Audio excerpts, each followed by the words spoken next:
On to the Bridges expansions. This one I'm excited about for two reasons. One, during the campaign, I actually didn't have a chance to participate in the live stream because I was either on the road traveling, something crazy was happening. I wasn't there. So I'm glad to witness it myself. But secondly, I feel like the bridge expansions was something that I advocated for quite vehemently. So it's kind of like my baby in some ways. I remember when you and I, Peter, we were first discussing like what would we be including as part of the Lore Masters deck. So, the bridges I think were being kind of volleyed around as an idea, and I think at one point you said to me, you know what, I don't think we need them. And here's my reasoning. And I turned around and I was like, but Peter, no. Like we need these bridges. And I know part of your reasoning. Actually, no, I don't want to put words in your mouth. Peter, you tell us why you thought the bridge expansions were not necessary. Yeah, so I think at the time I figured like each guidebook comes with a little section at the back where we suggest ways that you can sort of combine deck cards or substitute pulls from one deck with another. And I thought like, well, people will just be able to like do their own recipe substitutions and figure it out. But I think what I underestimated is like, number one, I live inside this deck system. Like I'm so inside the way that the cards pair that to me it's a very like fluent language, but it takes time for people to learn to speak that language. So like teaching people how to combine the cards or giving them some structure for doing that is super duper helpful. It was a problem that I'd already solved and for myself, and so it was less interesting to me to spend time developing for that. But it makes a ton of sense, right? Like I think also what made a revamp of the emblems expansion so successful was that we took the opportunity to like give people examples to sort of teach them how to think divergently and come up with their own examples by giving them some open-ended prompts that they could continue to spin and build on. And I think it's the same thing. Like what you convinced. Well, actually, I'm about to spoil your part, which is like why you advocated for it. But yeah, so that was one of my hangups. And the other one was the other people would already know how. No, I guess that was about it. Like I thought there was like a rough sense of how to do it already covered in the guidebooks, and I figured that people could learn that on their own. So I was like, it was just less exciting to me. And I'm definitely someone who's like motivated by what's exciting or interesting or new for me as a developer when I'm working. And sometimes it helps to have someone sort of send me back to be like, but have we like covered this really essential thing that would help people understand how the deck works? Mm-hmm. And maybe it's my engineer brain talking, but I say that as I never actually pursued a career in engineering, but I think quite logically in that way. And I sort of said, well, I understand. And, thing is, inherently, our decks are, there's no right or wrong way to use the deck, and there's no rules to use the deck, right? Like everything we provide in our guidebooks are almost suggestions, ways to get you started if you're someone like me who gets really overwhelmed. We were literally on a live stream with BGC USA, Video Games USA, which has purchased our decks to use in classrooms and social clubs for high school students so they can build to become more active socially and kind of like the whole thing of overcoming social awkwardness. And I think as many of us are nerds in the room, that's something that's really near and dear to us. But I remember saying to them, I'm the person that if I don't understand the game, if it can't be explained to me in 5 minutes, I'm out. Like, I don't want to play the game anymore, right? Like, it needs to be explained to me in a very concise way. And so the guidebook is a good way to jumpstart you kind of from here. And then you can use that to build stacks or as Peter describes it, Legos on top of each other, so we can find more and more new and innovative ways to use the deck. And even though technically, you get Story Engine and Deck of Worlds talk to each other, Lore Masters deck talks to Story Engine deck and Deck of Worlds, they have the opportunity to cross over with each other. Sometimes you just need a little bit of help to get you started. Just to overcome that inertia, or maybe provide some direction on how you can plug something in, and then you can take it from there. And I know for someone like me who kind of sometimes feels a little bit bound and constrained by giving a bit of direction, I thought it was going to be a really, really useful tool. And I advocated very, very hard for it to be developed. And, just like given the amount of people who have jumped in to pledge for those bridge expansions, I think they're going to help a lot of other people too. And if you did pledge for the bridge expansions, please throw in the comments why you chose to do it. I would like to feel validated. Maybe you guys are like me. You need a little bit of you need a little bit of a jump start. I'd love to see who has pledged for the bridges, whether you've pledge for all of them or just some of them, or which ones you're the most excited for using. And if you haven't, if you're still on the fence and you're not quite sure what to do with bridge expansions, please share with us your questions or your thoughts on it, and we'll see what we can do to answer some of that on the live stream as well. Okay, I think we got all the things. Where are we at? We are 3:17. Are we ready to like release it yet, or do we want to talk a little bit more about the expansions, about some of the boxes that we have some cool collector boxes that we did develop for expansions as well, or should we like give people the bridges so we can all play along? What do you think? I think why don't we distribute, and then while the files are distributing, because this will take a little bit longer than our usual distributions, because we're distributing like basically 3 decks under 6 different distribution rules with Yeah. BackerKit. That'll give us, and then we'll chat a little bit because I do want to talk about some of the changes that happened since the alpha. So we showcased the bridge alpha back in June, July of last year.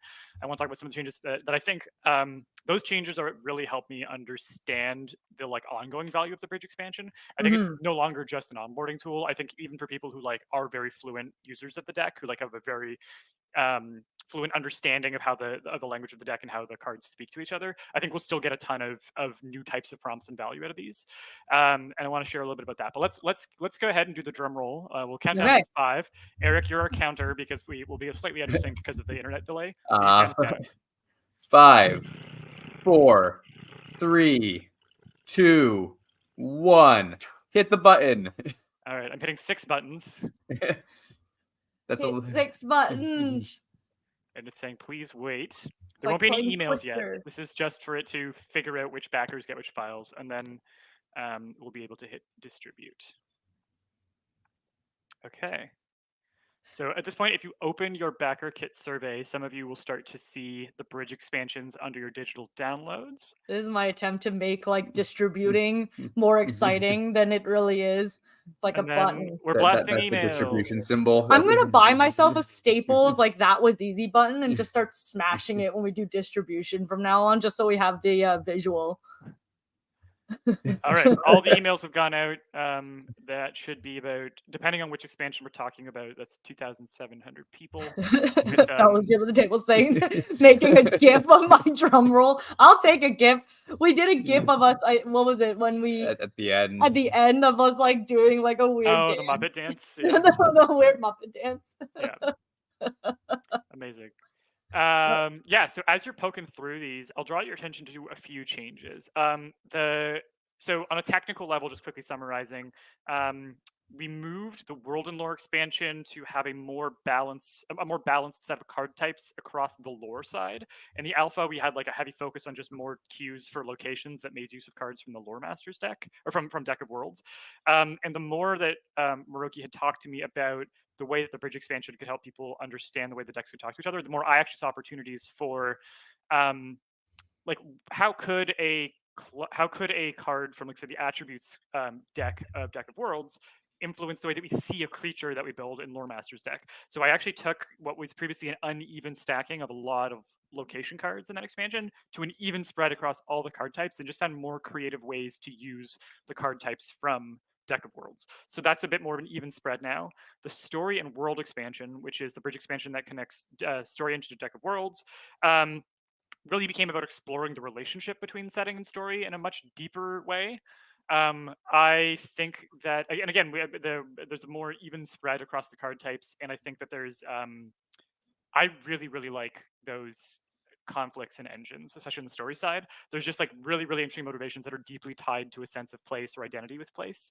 Those are some of my favorites to play with now. So I think that that change was really big. And then the story and world expansion is the one that actually didn't have to change very much. That one kind of worked on the first draft.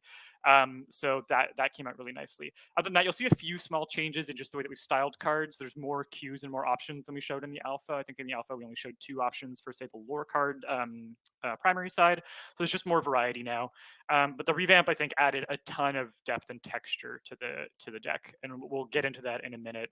The other thing that I wanted to share was there's one, like, you might call it a joke cue. It's not a joke card. There's 3 non-joke entries, but there's one cue on this card that's a bit of a joke that I included for me.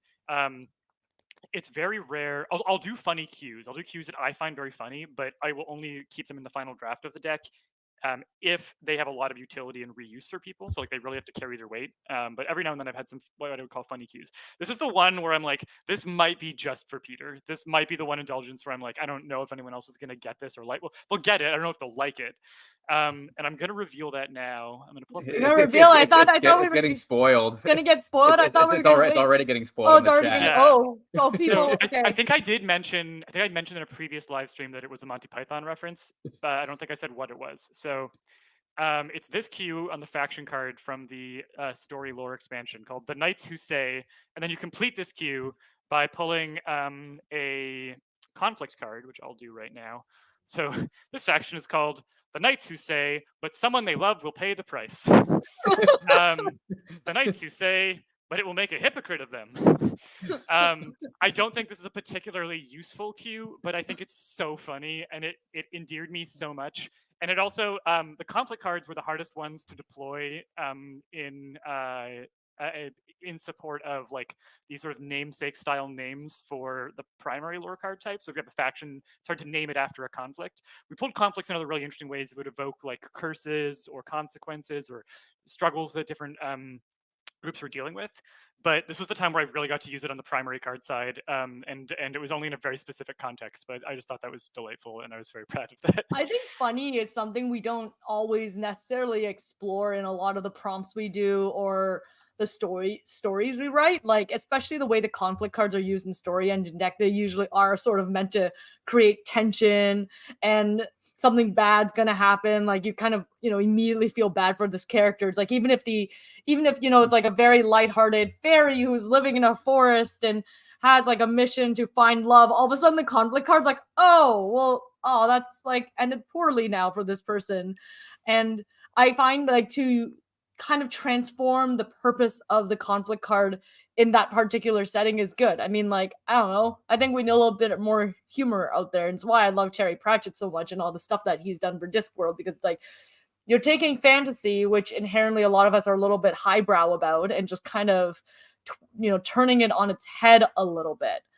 I know we have a lot of demos to get through, but I know one of the things I really kind of want to make you show, Peter, to everyone is the collector's box that we decided. So, when I talked about all the different storage box systems that we've created for this run, for this campaign, one of them was we decided to create a collector's box to hold each of our sets of expansions. So it carries 3 full expansions. So we have one that covers the lore mastery expansions, which is our namesakes, emblems, and deities cards.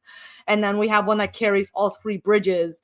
And I'm sure there's like a vanity reason. Like Peter and I, we both kind of love the whiskey in a library aesthetic. And we were like, ooh, like a long cigar box to carry these expansions. How lovely would that be? And between Peter and Zach Schuster, who was our lead graphic designer on the campaign and just did some brilliant work, you guys came with like the most amazing design. I think I've talked about on a few live streams at this point. I'm like, I want it on tote bags. I want posters of it. I want a T-shirt. I want to make jewelry out of the bridge expansion box design. So, Peter, do you want to show our viewers what this box is all about? And for those of you who've asked about production earlier, you'll get a chance to see a little bit in all its little production glory, what it takes to design things like this for a printer. Yeah, so this is the flat lay file, including the box markup. So this is, here we go. And then this is the underside of it. So it's a 2 nesting halves with unique art on the inside and outside. But yeah, it looks like this. We came up with these abstracted versions of the main deck logos that we could use, which are also the icons that we use on the decks themselves to show you which set they bridge to. And it just turned out really pretty. Like it brought together the aesthetics of the 3 decks nicely. I like it so much. A lot of expletives exited my mouth when I first saw the box. I was like, F, I love this so much. F, it's so good. I need an effing tote bag made out of this. I might have started low-key soliciting people to be like, who wants a tote bag? Would people buy a tote bag? If we made a tote bag, would you buy a tote bag? With enough votes, I will make tote bags and sell them at Gen Con. Love it. Yeah. Gen Con is a good show to have a tote bag at.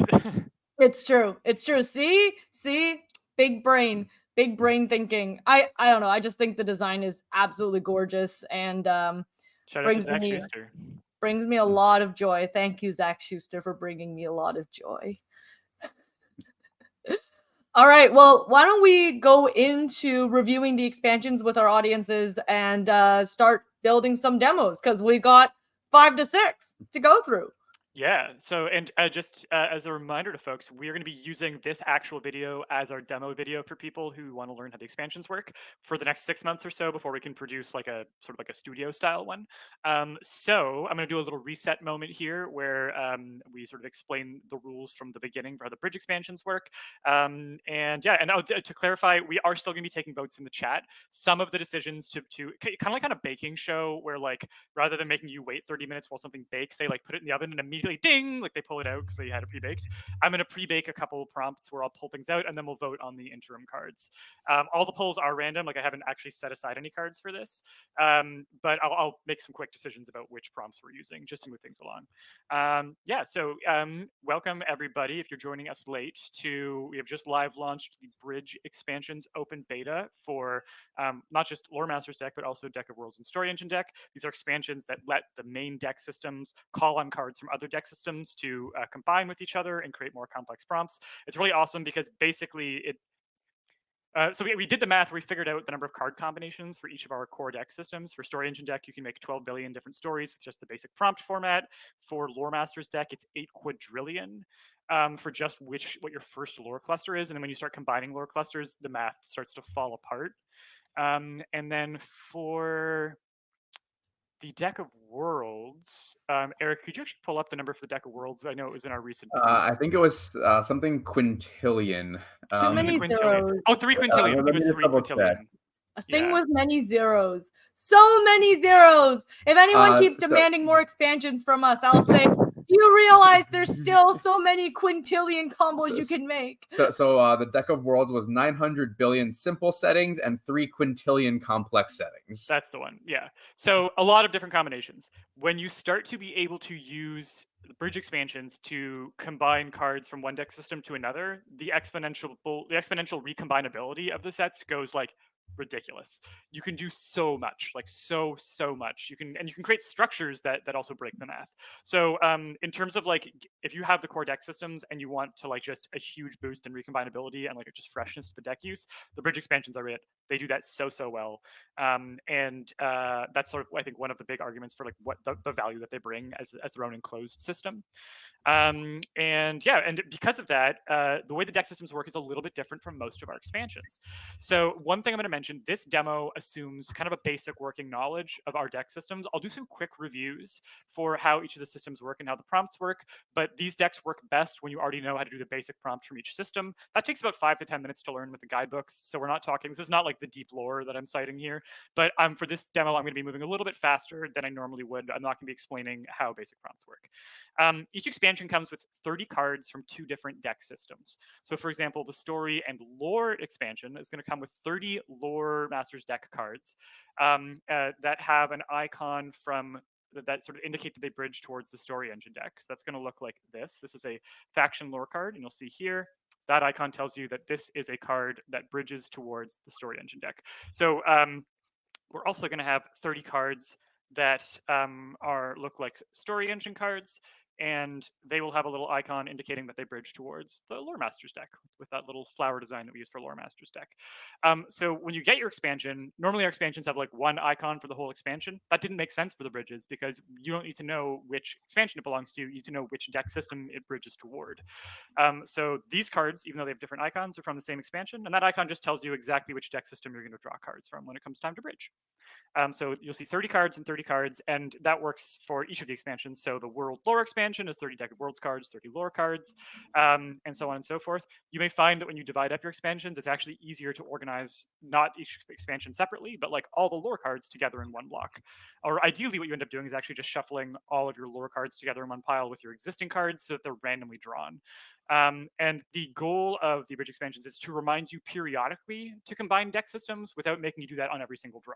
So it's like a good there's the right number of cards to trigger the right number of bridges without ever getting too distracted by bridge draws.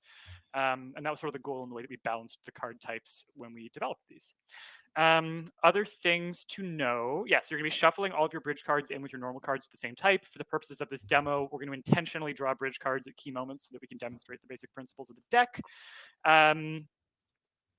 The other thing to know is that bridge cards work a lot like link queues from Lore Master's deck. You can find the information on link queues on, I believe, page 4 and 5 of Lore Master's deck. And all of our bridge cards will have some icons telling you what type of cards to draw and how many. And the rules for that are all covered by our link queues section. We also review them inside the guidebooks that come with every expansion. So anything you need to know will be there, included in your expansion. It's included in your PDFs. But that's just a little high level thing that is true of all of our expansions. So I'm not going to re-review it every time we do a bridge draw. I'll just mention it once here at the beginning. And lastly, oh yeah, like I said, normally we vote on every single queue. This time we're going to be doing some what I call fast forward queues, where I'll pick something really quick and summarize what we're doing, and then we'll all jump into vote. And when we vote, it'll be the first person, the first queue to get 3 votes will be the one that we go with. Cool. Yeah, so make sure all of you are like ready at your keyboard. If you guys have an opinion that you want to share, you have to be ready, because those answers come in quickly.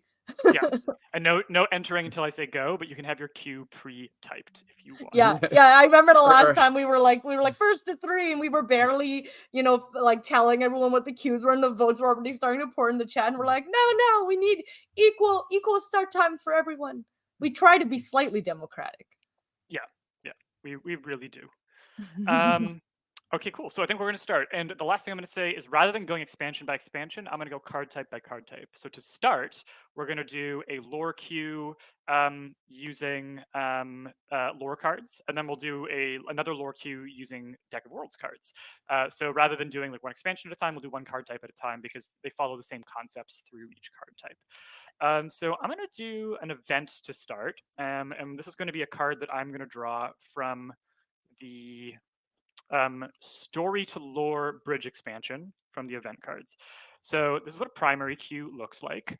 And these primary sides work a lot like the namesake expansions do, where we're going to draw another card to give an actual like lore-based nickname to this card, and we'll do that by drawing an additional card. So for this card, we can create an event that is an edict. An edict is like a declaration or like a law that's passed sometimes. We could have a crisis, we could have an act, or we could have a betrayal. So go ahead and vote when I say go for edict, crisis, act, or betrayal. And go. And again, we see our little icon here that reminds us that these cards we're going to be pulling, primarily we're going to pull from Story Engine. Sometimes there'll be an icon that appears only in Lore Master's deck, and in that case, you'll draw that card from Lore Master's deck, but otherwise you always assume that you're drawing a Story Engine card. So here, it's the same icon that we use for both figures in Lore Master's deck and also for agents in Story Engine, and we know this is a Story Engine pointing bridge, so we're going to draw agents. Oh, maybe no Betrayal did. I think Betrayal came up. Betrayal came up from behind. Yeah, it did. It was tied and then Betrayal. Amazing. Okay, so we're gonna do Betrayal, and for this one, I'm not gonna draw all 3 cards. For this event, we would draw 3 cards and pick a queue, and just to keep the votes a little bit more manageable, I'm just gonna draw 2 cards. So we're gonna draw a Story Engine card, which is going to be an agent card, and we're also going to draw. I'm going to go with a faction card for this one to complete the name for this. And I'm just going to check my little sheet here to make sure that I'm following all the instructions the way that I wrote them out. Yes, we are doing this the way that I wanted to. Okay, cool. So here is going to be our Story Engine card. And here is going to be our faction card. Okay, so you can vote for one of these 8 queues. It can be the Caretaker's Betrayal, the Curator's Betrayal, the Gardener's Betrayal, the Conservationist's Betrayal, the Coven's Betrayal, the Cooperative's Betrayal, the Republic's Betrayal, or the School's Betrayal. So you can vote for any of these 8 words: Caretaker, Curator, Gardener, Conservationist, Republic, School, Coven, Cooperative, in 3, 2, 1, go! I definitely like the caretaker's betrayal. Yeah, there's trust in caretaking, right? It's kind of the opposite of what a caretaker is supposed to do. Kind of like curators. I'm not sure why. I'm not sure if it's because of like just the syntax of how the words pronounce, but it's just also like the idea of someone who's managing like a really important set of treasures to be the one to like betray and take it for their own or something else. And maybe the betrayal is maybe of like the archive that they're taking care of. Okay, the votes have come in at top speed. Let's see. I think Gardner got there. Gardner got it, which is also really interesting. Like, there's so many good murder mysteries that involve like someone who knew that there'd be a poisonous herb in the garden or something. Like, I think I like this. I think we. I totally just imagine someone taking a giant rake and stabbing someone to death. So mine went much more violent there. It's like that or Poison Ivy, basically, from Batman. All right. So with a lore master's deck cluster, you'll tuck the card that you use to complete the queue underneath the side that you've chosen. So we've rotated Betrayal, so it's facing us. That makes it the active queue. We tuck a Gardener under there, so we know it's the Gardener's Betrayal. And this will count as one of the secondary queues for fleshing out this this lore cluster. Usually we fill all 4 sides with a different card, so this counts as one of those sides, just like with the Namesakes expansion. Okay, so now I'm going to draw a secondary queue, which I happen to randomly have drawn also from the what are the chances? Also drawn from the story lore expansion, and we know that because there's a little story engine icon there to say that it bridges towards story. And I'm going to actually pick the queue this time because I want to pick a really complex example to show you just how the most complex this can get will work.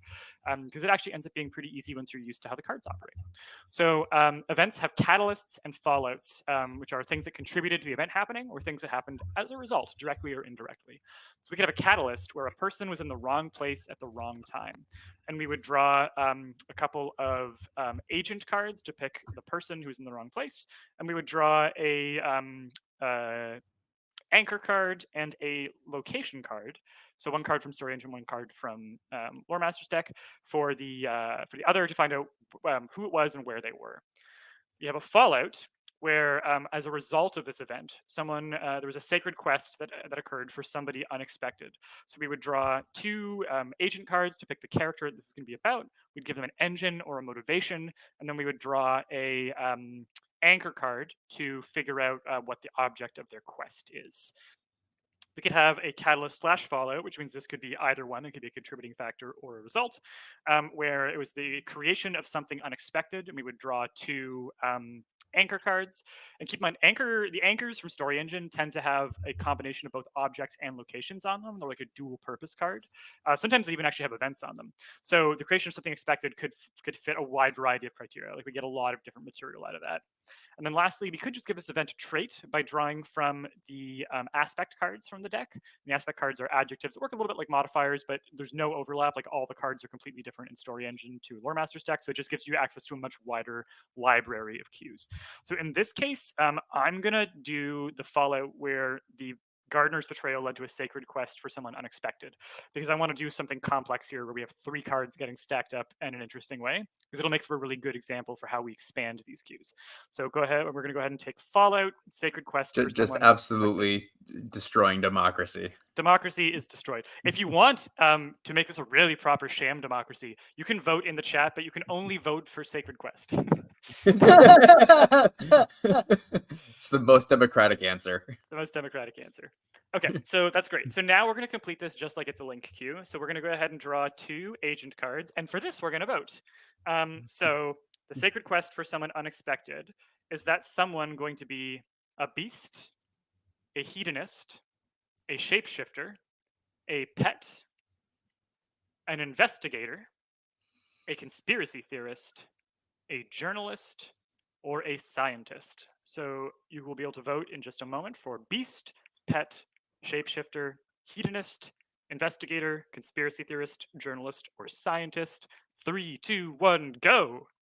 You know, it's funny, as people are voting, one of the things that I realized is inadvertently we created more expansions for Story Engine deck and Deck of Worlds, so we still fulfilled people's desires when they asked us whether we're making more expansions for Story Engine deck and Deck of Worlds.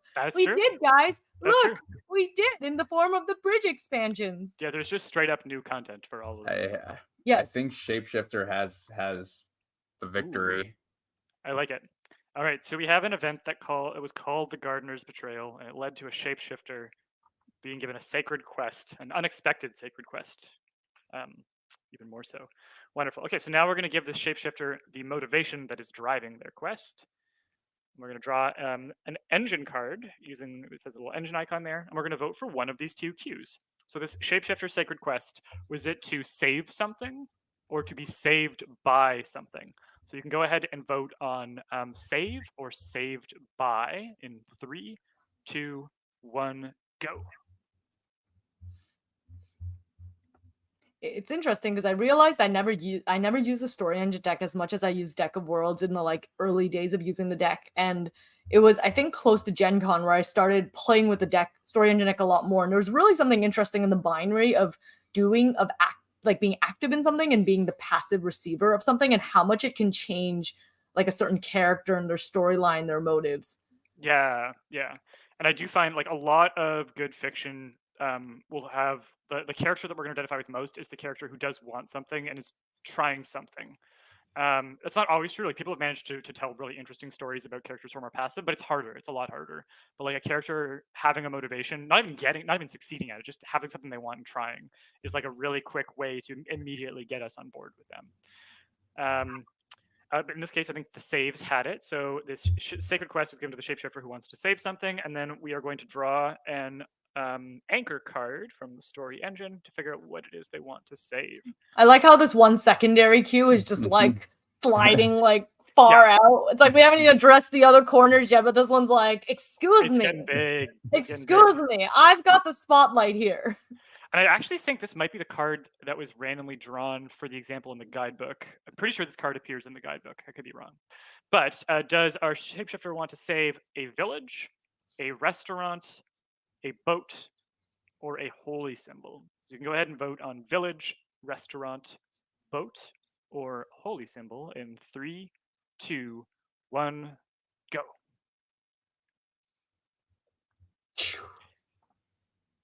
Oh, restaurant, boat, village has it. Yeah.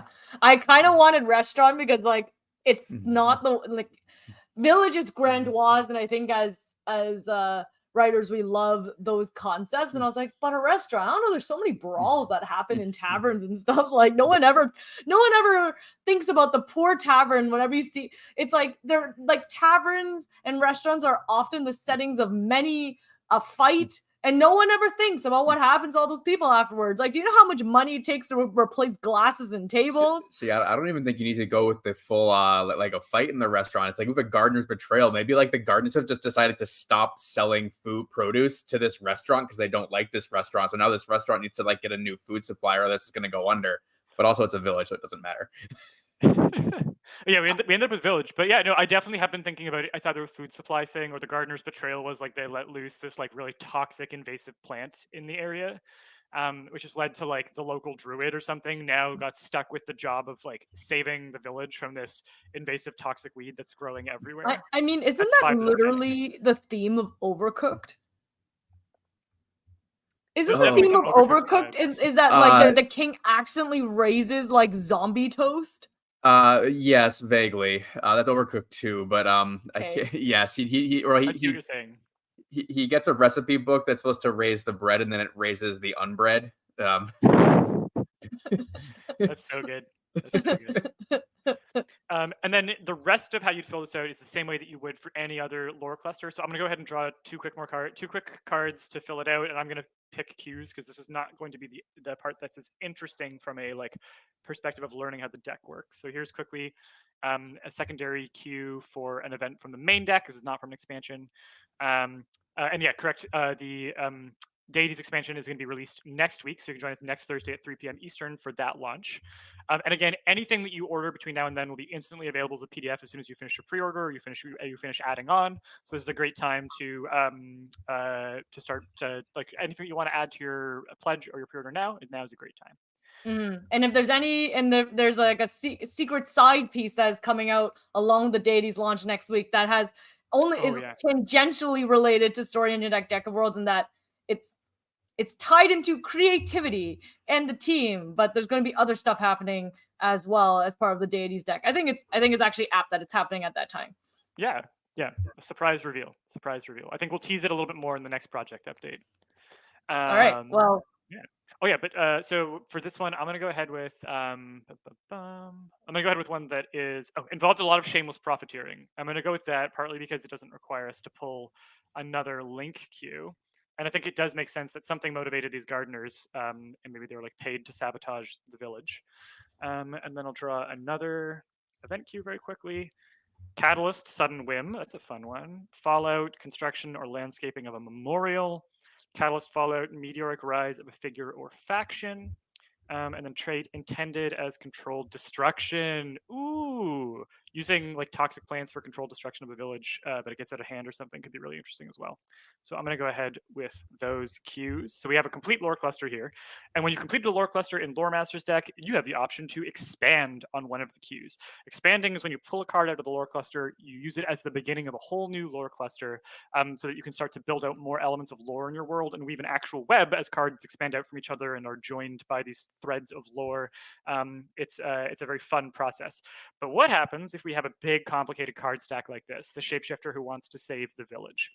The way to think about it is that this is actually potentially two different lore clusters that could both be expanded out through differing relationships that they have.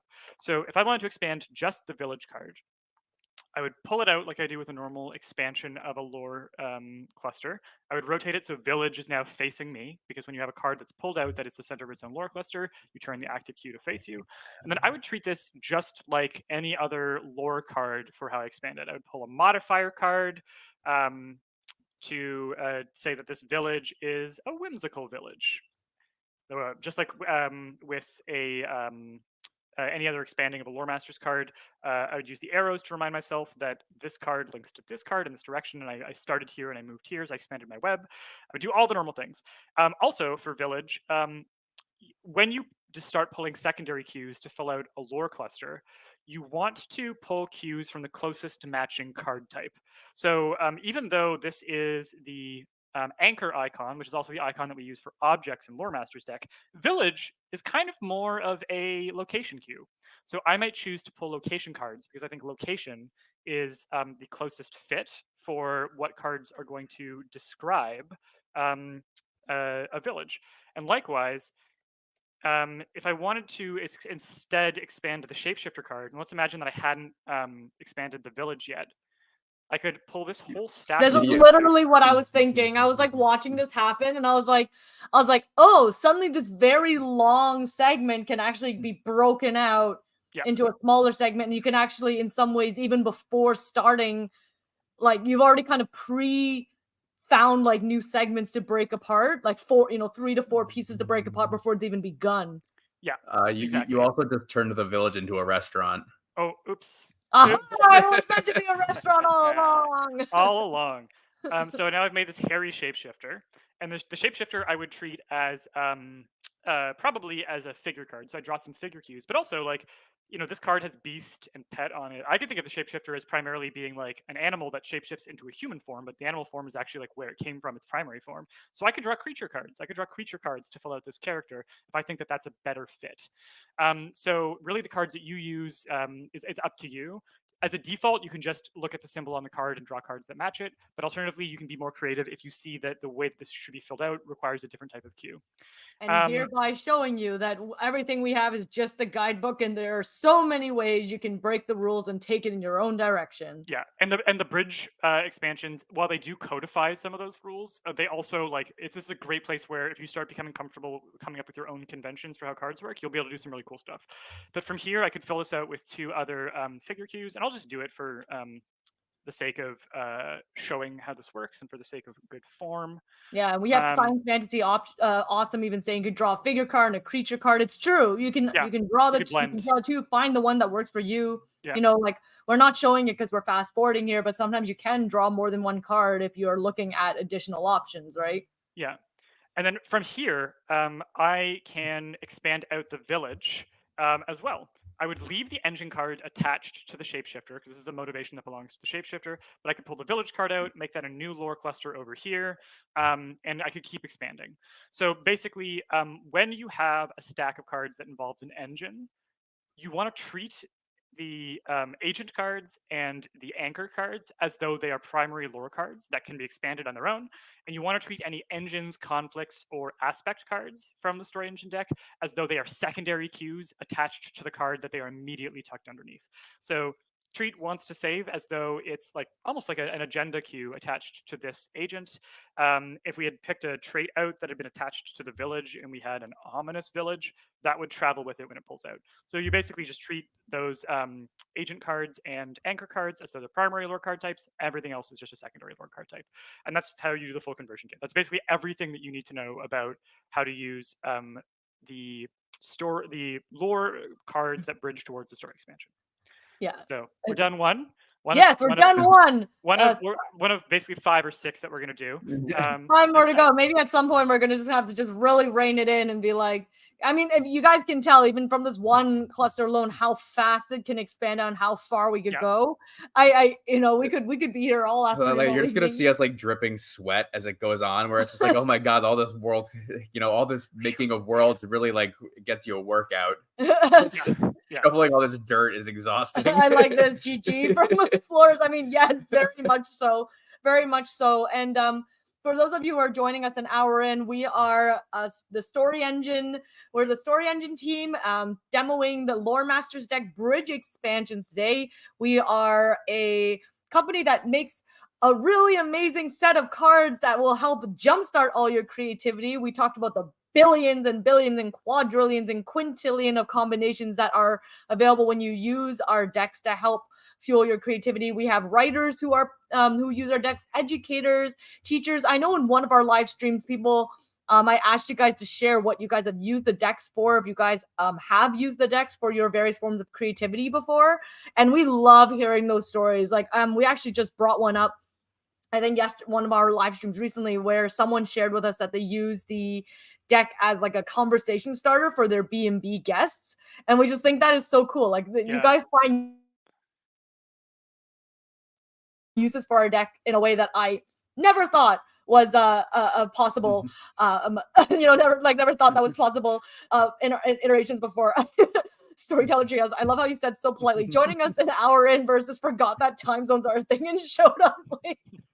Time zones are indeed a thing. Peter and I are actually 1 hour apart from each other, and we even mess up our own meetings, time zoning across each other. So yes, time zones are a thing, and it's even more complicated because daylight savings time is in a couple of weeks, and chances are we will deeply confuse ourselves when that happens, especially in the provinces and states that do not use daylight savings time. I'll probably just forget how to communicate with certain people in Arizona for a hot spell. I have lived in 5 different time zones in the past 3.5 years, so I am constantly displaced in time. I'm a minor time traveler at the best of times, but I'm getting used to living time now. But does it make you older or younger? I don't know. I've entirely lost track. It's like if I keep moving backwards, do I become younger over time or do I become older? I don't know. It's like that whole thing where they said you send someone into space and actually they can travel at light speed. Relativity, local relativity. Yeah. I do not have an answer, but I will. As far as I know, traveling this much has probably rapidly aged me just from exhaustion. Yeah, they do say it does. It's hard for you to recover. I know recovering from jet lag is the hardest it's ever been, and I don't know if it's because we've traveled less over the last few years. Do we have a favorite time zone? I don't know, Tara. If I had to say, I don't know if it's my favorite time zone, but come on, Newfoundland, and it's half-hour time zone. Guys, why? Why did you have to be that unique? I don't understand. The other one that is worth it's one of my favorite pieces of what I call real world building, where it's a thing in our world that looks like a cool nugget that someone decided to design there purposefully. But there's I think it's in technically it belongs to Norway. There's a research station called Troll, and they have their own time zone, and it's called it is properly called Troll time, because that is the place where the time applies. But every time I'm looking at a drop down of time zones and I see troll time, I'm I just imagine a time zone where at midnight trolls pop out of a closet and dance around the house and then go back in when the clock strikes 12:01. Or this is where is troll time the time we just go in and salt our favorite person of choice and make them really uncomfortable for a while. That's that's Moroki's much more mischievous and likes to poke fun of her loved one's way of handling things. welcome back, Captain Nolan. Yes, we certainly will talk through the bridging process, although we probably won't be able to repeat too much about the one we did for story lore because we do have 5 different demos, but hopefully Peter will be able to cover how to bridge in all the 5 examples you're about to see between story world, story, story lore, lore story, world lore, lore world. Did I say them all right? I think that's all of them. That's all. It's all 6, and each of these is going to be a fresh example. So if you're joining us now, new example, we're starting from 0. This is how fast the creative process jump starts with these. So we'll have a chance to start again. So yeah, we just did a queue where we did a prompt from story to lore, where we found out about the gardener's betrayal, where it seems like some kind of horticulturalists or gardeners betrayed a town, released a toxic invasive species that started to destroy it, and a local shapeshifter druid was tasked with trying to save it. It was a lot of fun. And now we're going to start a faction-based prompt. So for this one, I'm going to go ahead and fast forward a little bit just to get us to the unique mechanic that is unique to Deck of Worlds. So I'm going to go ahead with, these are actually all really good. Okay, I'm gonna give you guys I'll give you guys the first vote, but I'll steal the second one to move things along. So this is cool because something we did with the in particular with the bridge expansions was we went with some almost metaphorical types of factions and objects and things. So rather than naming an explicit faction as like a structure of organization for people, like say a circle or a coven, a lot of these will instead metaphorically refer to a group. Like the eyes of the seems like kind of a spy group. Like the eyes of what? The eyes of the canyons, the eyes of the hills, the shield of the lords of the, and then the blank wolves. So it could be like a group that's called the forest wolves or the sea wolves. So I'm gonna go ahead and have you vote on. And remember, you can only vote once we say go. Yeah. Can't have an unfair advantage if you guys can see what's on the screen. Yeah. And we'll be drawing cards from Deck of Worlds to complete the name of this faction. So when I say go, you'll be able to vote between eyes, shield, lords, or wolves. And we'll vote in 3, 2, 1, go. Yeah, yes. So I like all of these, and I was having a hard time choosing. I think this is going to be a fun one. I'll go ahead and pick the next cue just to move. Yeah, I'm gonna have to hold you back, Peter. I'm gonna pull out the little shepherd's hook. Peter, no. We do have 2 hours scheduled for this one, so we're doing okay, I think, for the schedule. Are we now? I like these answers are flying in. I think Eyes got it. Eyes got it. Okay. Right. Well, as Peter's setting that down too, we got a question about what emblem is for time zones. I'll let Eric interpret what those emblems are next time. We'll have to take a look. I mean, as he looks at everything, it would be funny if we have like oh my god, we should just totally make a spoof video of you looking at emblems, and you're just like looking, and they're like a dragon. You'll be like, this tells time because the dragon's tail could be a clock, or like this circle could be a sundial. Just like reinforce everything to be like a thing about time zones no matter what. Yeah. I like the idea of I like the symbols deck because you really can go like as deep as you want in theory crafting how something is something else. All right, so here we go. I'm going to skip the creature card draw because I want to focus on the cards that bridge. So this would be a creature card, but because we see the worlds icon here as the expansion icon, we know this bridges towards Deck of Worlds. We know that this icon, which is locations in Lore Master's deck, is going to actually be the landmark cards from Deck of Worlds because we bridge towards Deck of Worlds. And we could have the Eyes of the Valley, the Eyes of the Ruin, or the Eyes of the Shore. I like all these for different reasons. Eyes of the Valley is really cool as like like a perhaps like Rangers or like a spy patrol. Eyes of the Shore could be like a cool fantasy Coast Guard, which I like. And then Eyes of the Ruin, the idea that there's like a group of spies, but they all live in this like ruined, derelict castle or ancient ruin or something, and that's where they do their training, is also really cool and cinematic.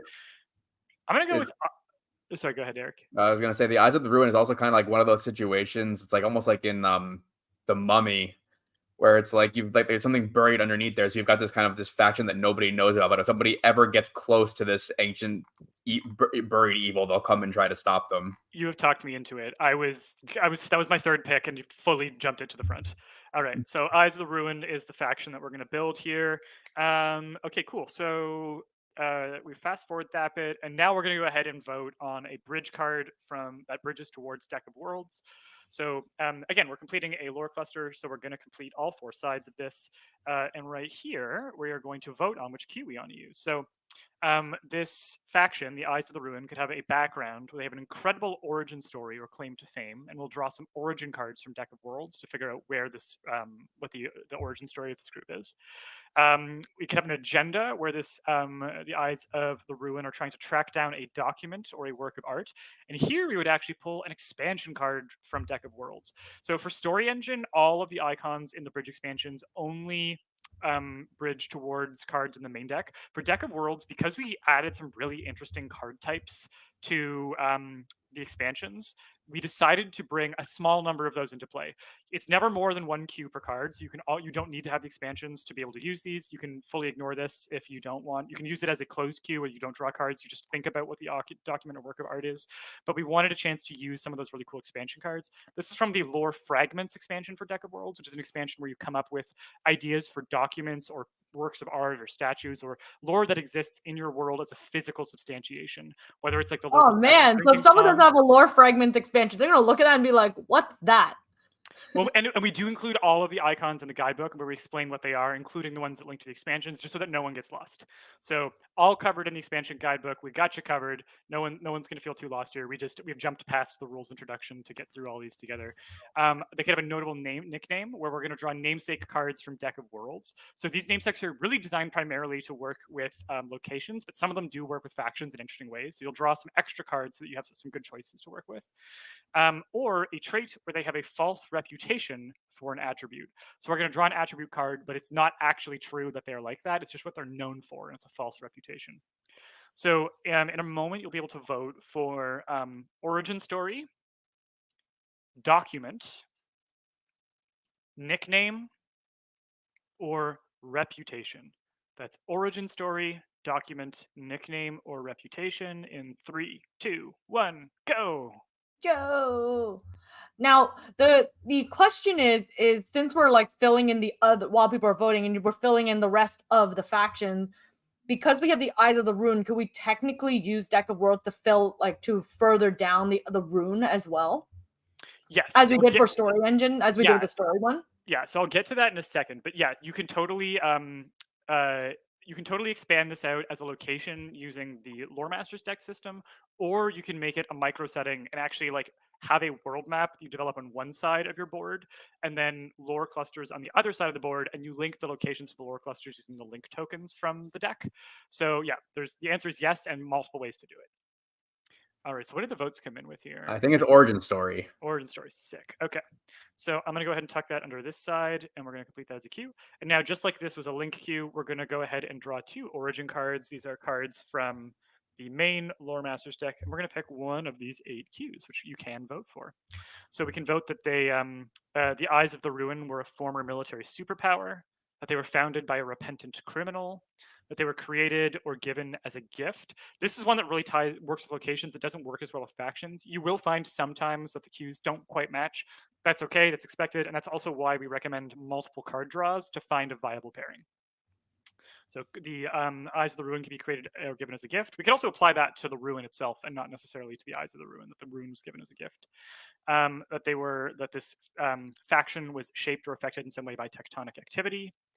That they have come up with a popular game or sport, that they were founded as a claim of independence, that they are linked to apocalyptic lore, or that at one point they were encased in ice. And again, we could apply that to the Ruin if we want. So we're going to go ahead and vote. First to 3 votes wins between military, criminal, gift, tectonic, game, claim, apocalyptic, which is a long one to type, so I'm going to say some words to give people time to type apocalyptic if they want to vote for that, and ice. So vote for one of those 8 options in 3, 2, 1, go. I definitely like the repentant criminal. Yeah, I'm a big fan of repentant criminal in this one. I like the idea. It's like they stole it, they created, they were involved in the history of this thing, and now they want to make sure nobody ever gets it again. Yeah. And as the votes are coming in, just looking at this quick question from Fellowship of the Tables about digital downloads, getting them to Store World expansions. I don't know if anyone else had that problem, so if you did see something strange, let us know. It's always the one nice thing about doing distribution live is we get troubleshoot in real time. I'm going to take a quick look in the back end just to see what might have happened there. So, but Peter, I'll let you continue driving the bus for these prompts. Eric, you can keep driving the bus on counting the votes. And then I'm going to wander into the back end. This is customer service live. Customer service live. I think Apocalyptic Lore won. What's second? Because we could pull two things here. We could pull two origins. Or rather, I like Repentant Criminal is what I mean. So I'm going to go ahead and I see.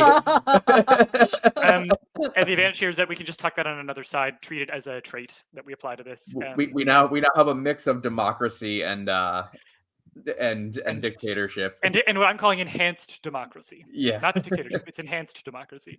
All right. And then I'm going to go ahead and pull it's like a democracy game plus. Yeah. Fellowship of the Tables, if you want to send us like a quick email to, if you don't want to put in the YouTube what your name is, if you want to like drop us a note to hello@storyenginedeck.com, that way I can actually look into your order specifically to see why a double happened there. So, because I'm just taking a look in the back end, and the only thing I could possibly suspect is if you had ordered a set, an expansion set, and a single expansion somehow, that you might have like just gotten a double distribution. But if you want me to look a little bit further, just send us an email so I can actually find your order. And then to pick up where we had left off there, I'm going to go ahead and pick and fast forward a vote for another. This is just a normal faction card secondary queue from the main Lore Masters deck.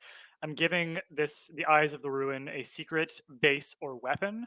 And for that, I'm going to go ahead and draw an object card. And this is an object card. We know that because this is not a card that links towards the lore deck. It's not one of the expansion cards. So we know that we would draw from Lore Masters deck. And they could have an apocalyptic rod, uniform, head wrap, or holster. And I'm definitely going to say they have a rod of the apocalypse. And we now have a complete lore cluster here. So yeah, we've already got like a viable faction, right? The Eyes of the Ruin, this like apocalyptic cult that hides out in this ancient ruin. I believe this is like the rod that begins the end of the world that they protect, but it's also a weapon they can use if they need to. And yeah, this repentant criminal who founded it is probably somebody who killed and realized the devastating power of taking a life and decided to like commit themselves to the ultimate form of protecting loss of life, which would be the apocalypse. I think that's very cool. I think that's a fun little prompt. And so as to Murky's question about how we would expand this, so yeah, Eyes of the Ruin, we could expand one of two ways. Number one, we could pull Ruin out and treat it just like a regular location card. So we would go ahead and pull our a modifier card. It could be a dull ruin, an academic ruin, a booming ruin.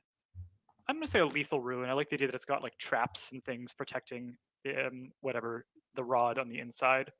And then I would pull just location cards, secondary location cards to fill out all four sides. That's one option that I have. The other option, as Murky said, is we can actually start to do almost like you have an annotated map.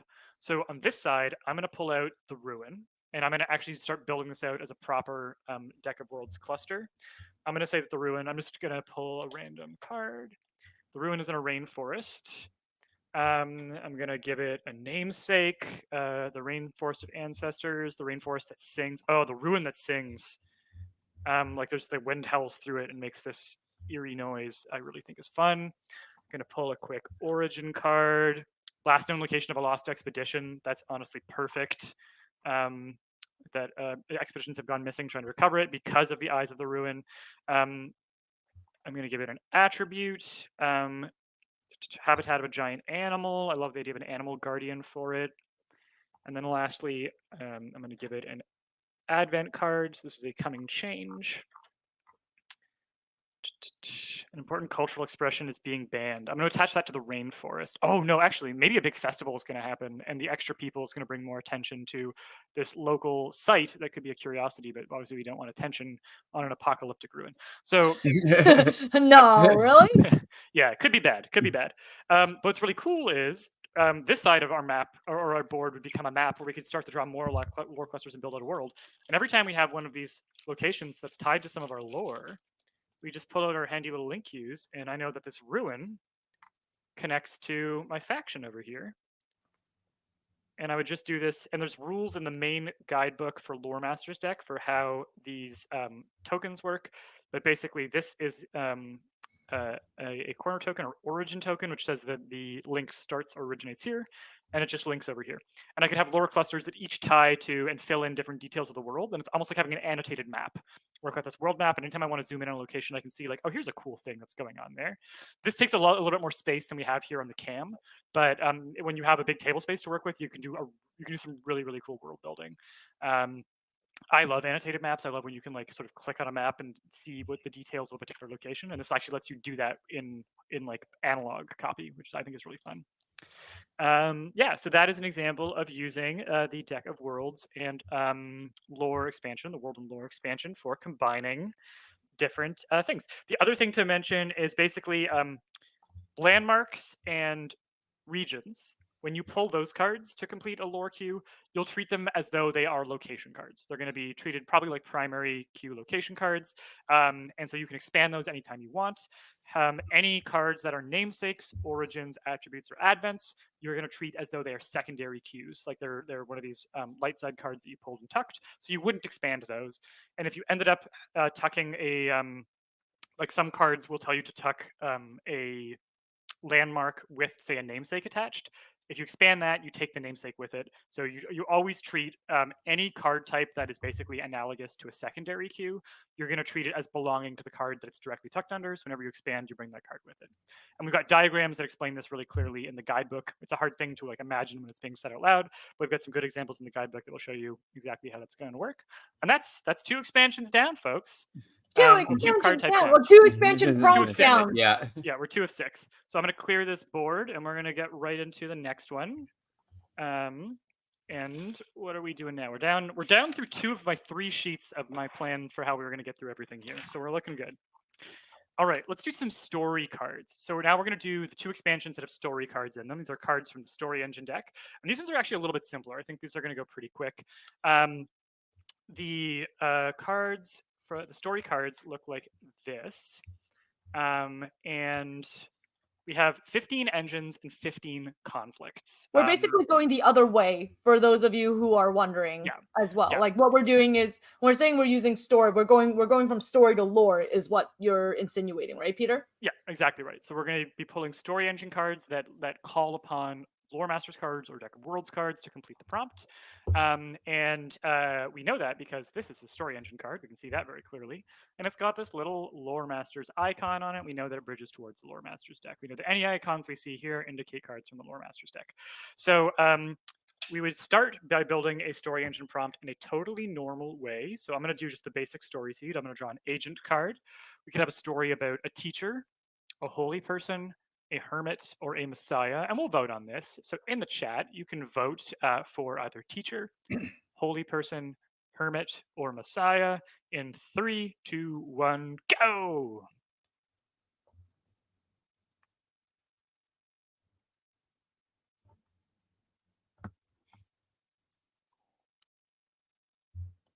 Oh. Sometimes I always feel like there's like a couple of things happening and then it goes and then it suddenly just like spirals extremely fast. I think it's hermit. Is it hermit? I think it's hermit.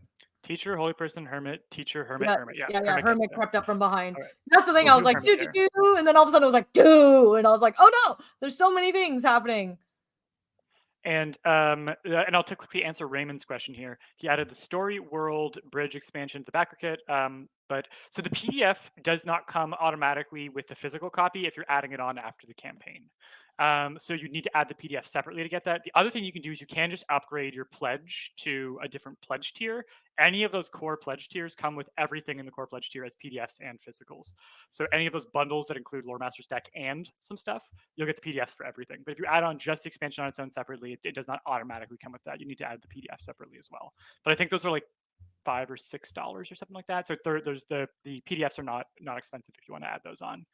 Yeah, I guess it depends. Like Raymond, we were talking about whether you added the expansion, like did you add the physical deck or the PDF? The other thing is if you added it in Pledge Manager afterwards, it's one of those weird little things. The beta won't for the beta release, it basically applies if you pledge during the campaign itself.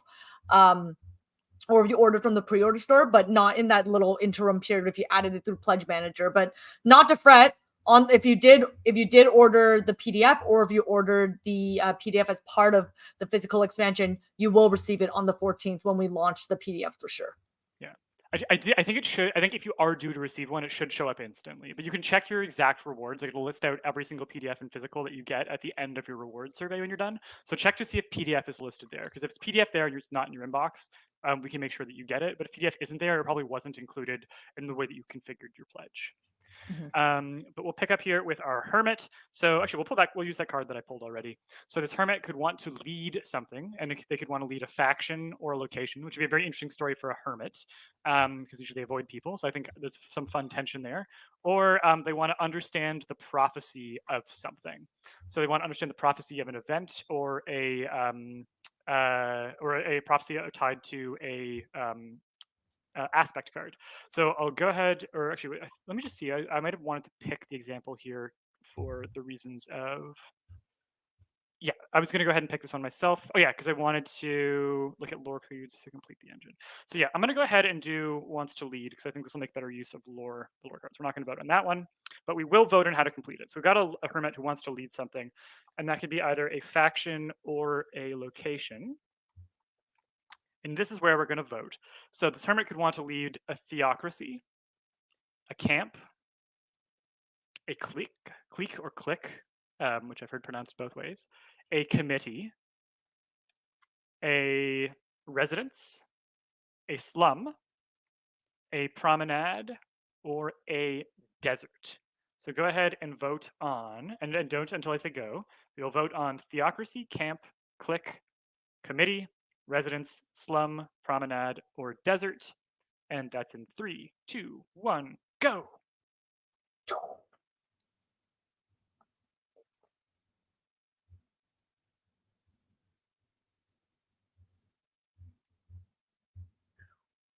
Man, those votes came in fast. everyone's getting expert keyboard warriors right here. I think Slum got there. Yeah. I think Slum got there first. I also really like that one. Like, I'm trying to think of like what would bring a hermit out of their hermitage, and they're doing it to like take care of a disadvantaged neighborhood. That's very compelling to me. I'm into that.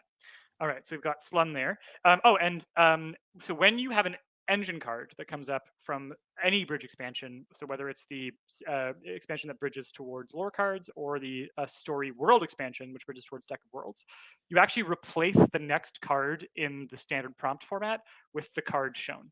So normally in this prompt format, we would draw an anchor card next, and essentially for engine cards, these icons override the next card in the prompt. So in this case, we drew, instead of a anchor card, we drew a location card from Lore Master's deck. So the hermit wants to lead a slum, and now basically what this does is, there's 36 anchor cards in Story Engine. There's 36 location cards in Lore Master's deck. There's also 36 faction cards. So suddenly we have tripled the number of viable pairings and queues for just this one card, which again, huge exponential increase. That 12 billion suddenly becomes 36 billion queues by adding just this one card. This one card added 24 billion permutations to the deck. This is why I love the bridge expansions. They are a huge exponential inflection point for recombinability. All right, so we've got our slum. And then we are going to pull a conflict card as the next card that we would pull normally. And here I've just so randomly happened to have drawn an engine card from the story lore expansion. And this is where things work a little bit differently than normal with the story engine. So the conflict cards present an obstacle or perhaps a consequence for events being carried out if the character pursues their motivation. And here we could have the consequence be, but the history of a location will be forever altered. And we would draw either an event, so what's going to happen that's going to alter the history of the location, or we could draw a location card to figure out which location is going to be altered. Or, but a great power will be turned to evil. And we would draw and again, because this bridges towards the lore expansion, we're not going to draw an anchor card. We're going to draw an object card for this icon. Or we could draw a deity. We're not launching until next week, but we could get a little sneak peek by drawing a deity. Little tease. So go ahead and vote for history or power on 3, 2, 1, go.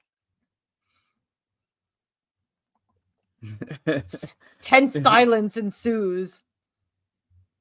I think I'm counting deity as a vote for history. Yeah. I think history got there. All right. Well, I'm going to count deity as a vote for the history side, the one that has the deity on it. All right. You know what? I feel like I need to intervene here as CEO and say that we need to pull away from deity and wait till deity's released next week so we don't get ahead of ourselves. You see, the thing is, there are deity cards in the bridge expansions. There's 2 deity cards per bridge expansion. See, the thing is, we knew that not every That's single not the point, Peter. That's not the point. We have a lot of things to explain. Okay. And one right. whole deity. Look. If you follow my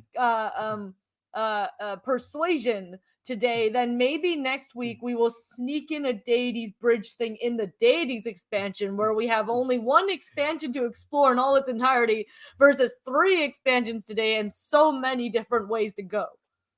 Okay, that sounds fair. And I will quickly just sort of show you that. So each of the bridge expansions comes with 2 deity cards. We included these specifically because we wanted to have some cues that link to deities, which would be really fun and interesting. But we knew not every single person's going to buy the deities expansion who also buys the bridge expansion. So we included a couple cards so that you could still fulfill those cues just with what comes in the box for that expansion. We don't like to give people half of an expansion. So that's a little teaser for that. We won't do the deities today, which means we're going to pull an object card from Lore Master's deck. And again, we know that because we've got our little lore icon, which tells us we're drawing an object card. So the great power that can be turned to evil if this hermit goes ahead and pursues his goal of leading the slum could be a cudgel. So the power of a cudgel, perhaps it's an artifact of enforcement. A stamp, mail, as in a suit of mail armor, or a container, which could be like a very Pandora's box kind of thing. So we'll go ahead and vote on cudgel, stamp, mail, or container. I mean, you could interpret mail as literally a letter. That's true. Mail could be letter. Mail could be letter. Oh, yeah. If like go guys, system... go. go. Yeah, go. Yeah, if the postal system got turned against the slum or something, like mail stopped getting delivered, or something in the mail is incredibly powerful.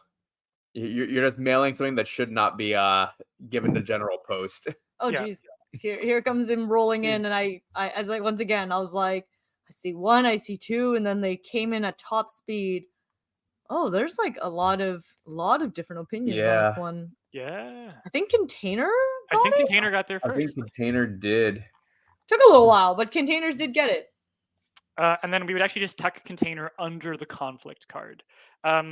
With Story Engine, the kind of primary card that orients one card towards another is the engine. And we don't normally use conflicts to pair cards or orient cards, so we would tuck it under here. That said, just like we did with the Lore Masters deck expansion, or with the Lore Masters deck and Deck of Worlds, we could pull this out, turn this into a lore cluster, and use link cues to indicate how and where they connect.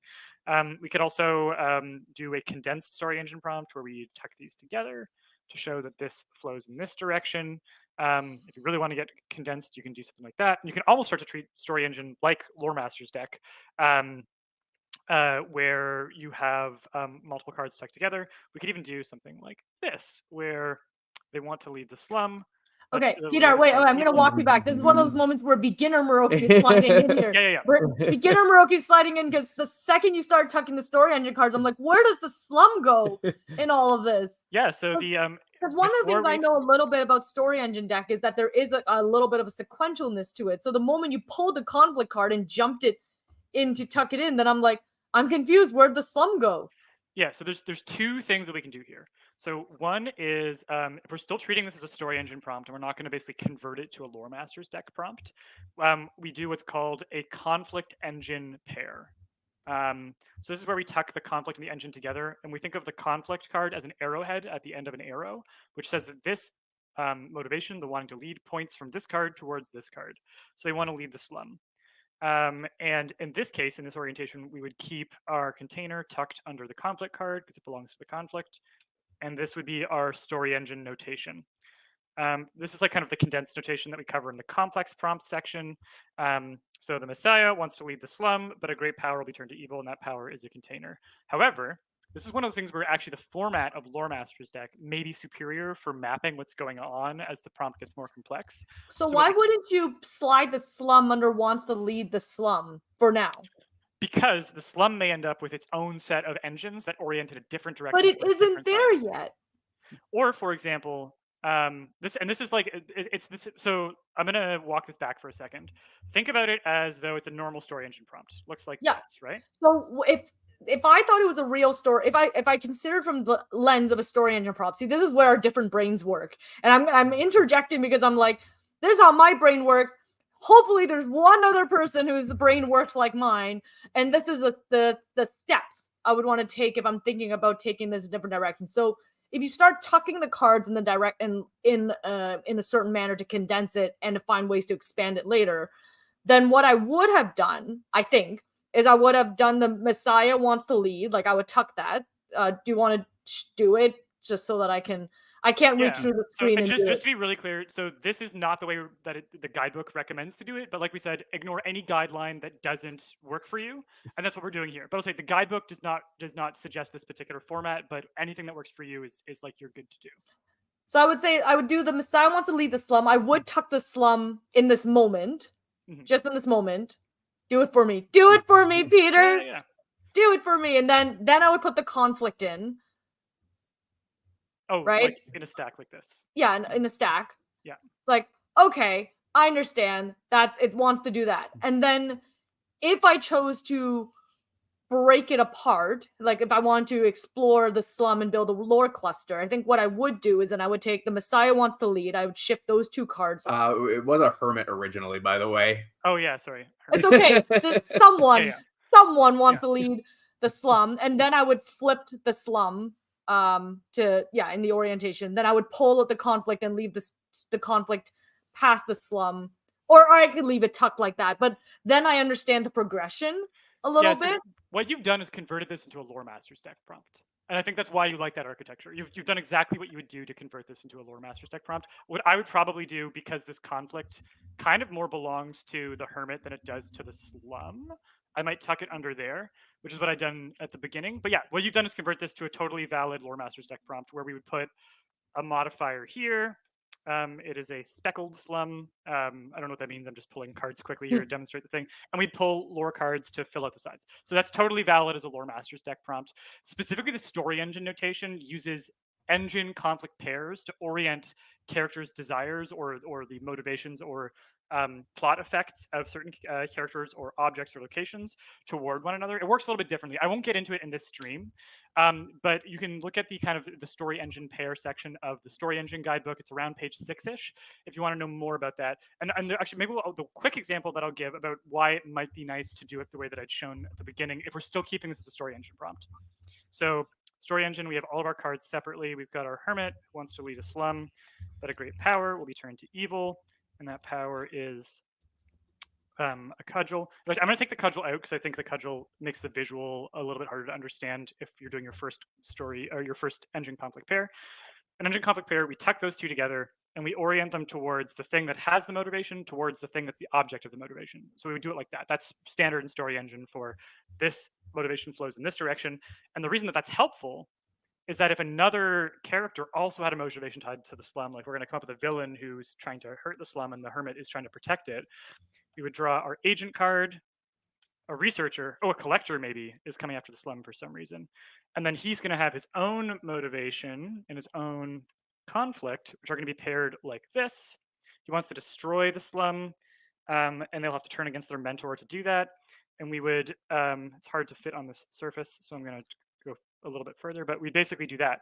And that's why the orientability stays this way, is so that we can have multiple things, multiple vectors of motivation colliding or combining towards the slum. And that's just why I recommend that just for story engine notation, but they're almost different, slightly different language systems for how things orient. I think I understand now. I think I might have watched you start doing this and I was just like, I'm going to immediately interject before I realized you were trying to do an engine conflict. So yeah. No worries. This is what Um, happens when I'm doing something else, like, off to the side, then I come back in the stream, I'm just like, "I will interject with an opinion that means nothing to the current well, thing that really, Peter's I mean, it does. doing." Like again, what you chose was to use a lore master's deck style of notation, and it made a lot more sense for you and fully valid for the way that we recommend using the guidelines. And you can mix the systems too. This is just it's going to depend on preference, and everyone's got a different preference.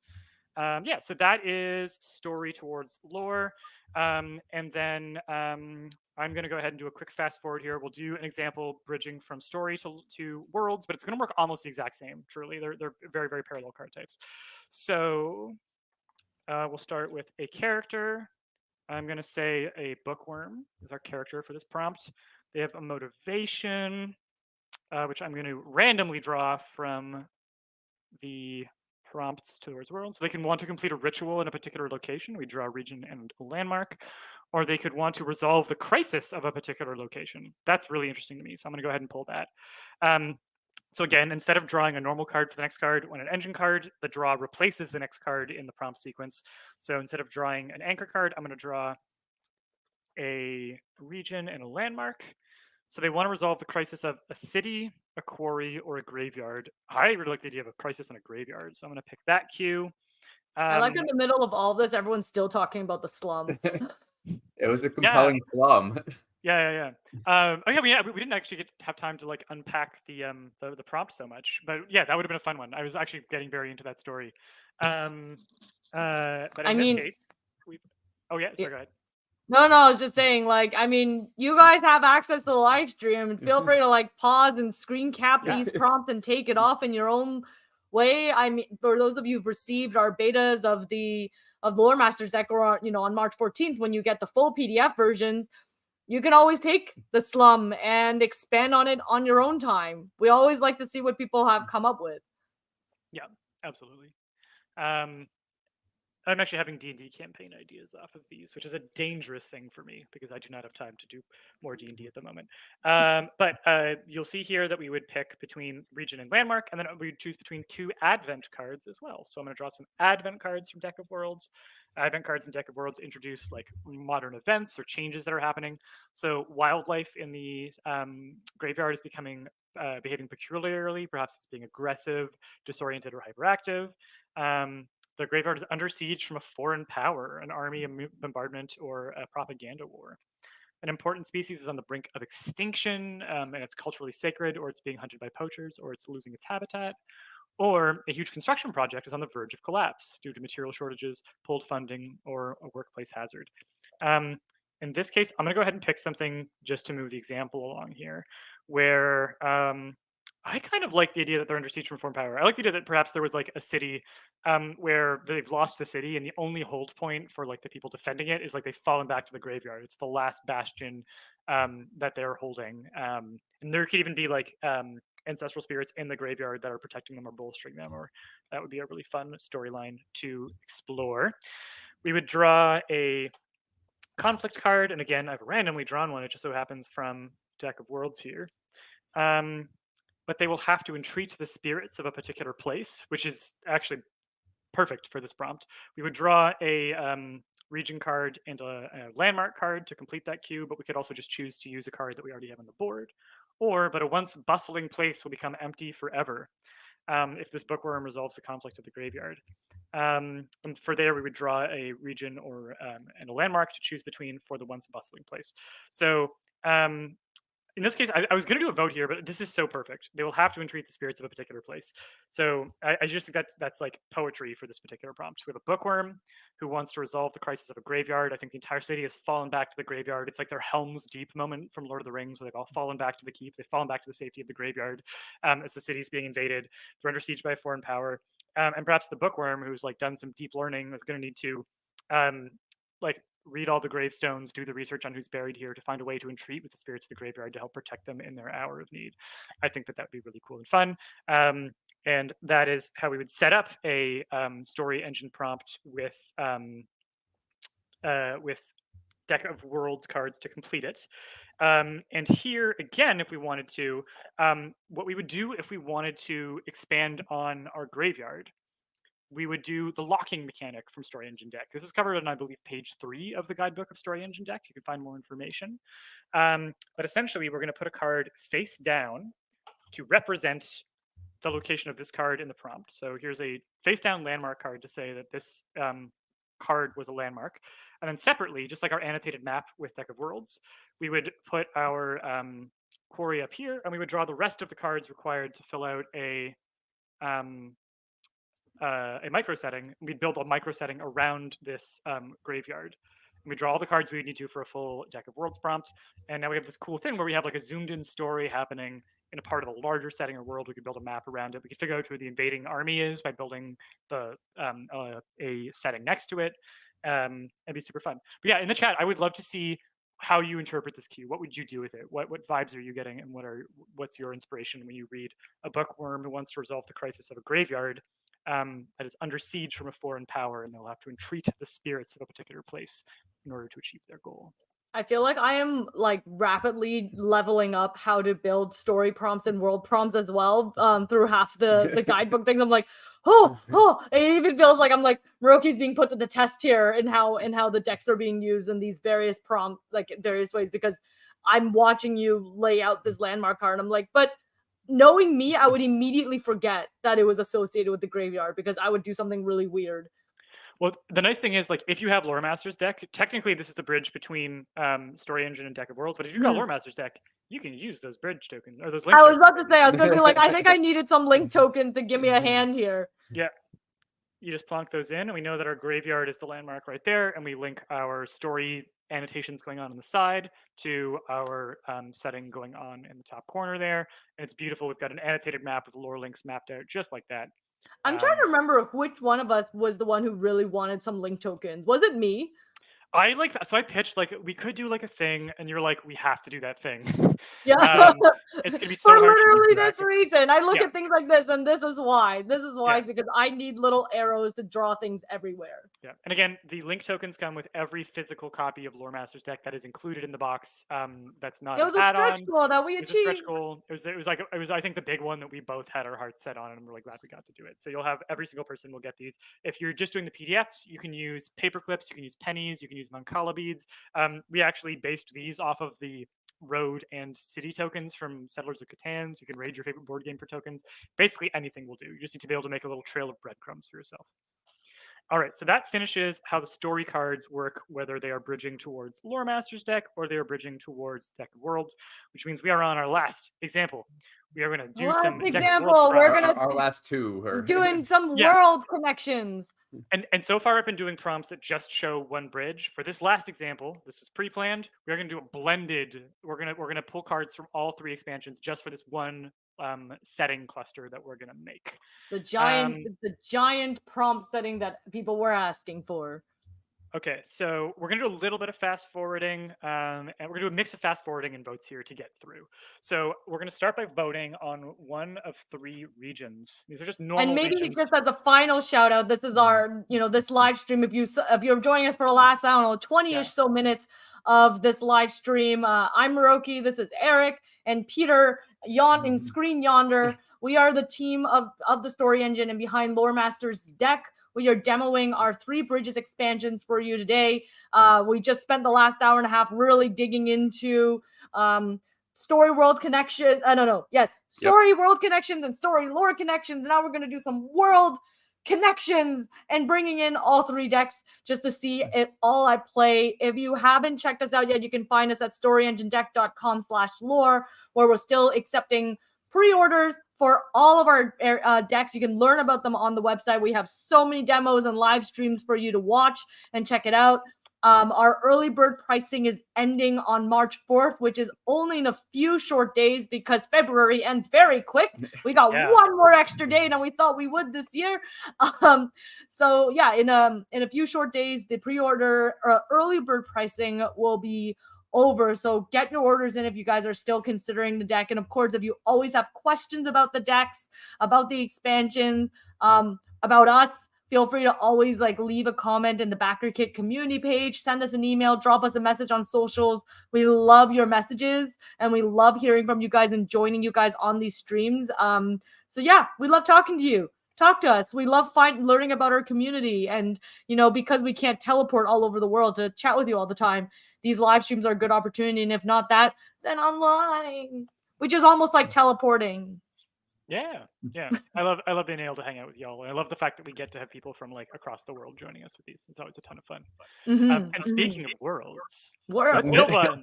Yeah. Not just one world, which is planet Earth. Worlds. I guess worlds, countries could baby. be worlds, mini worlds. Mini worlds. Well, let's build a mini world. And this is gonna be the grand finale. We're gonna be using all the card types. I'm really looking forward to this. Let's go. We're gonna vote between. I'm pulling 3 regions just so that we get to have a good vote going on.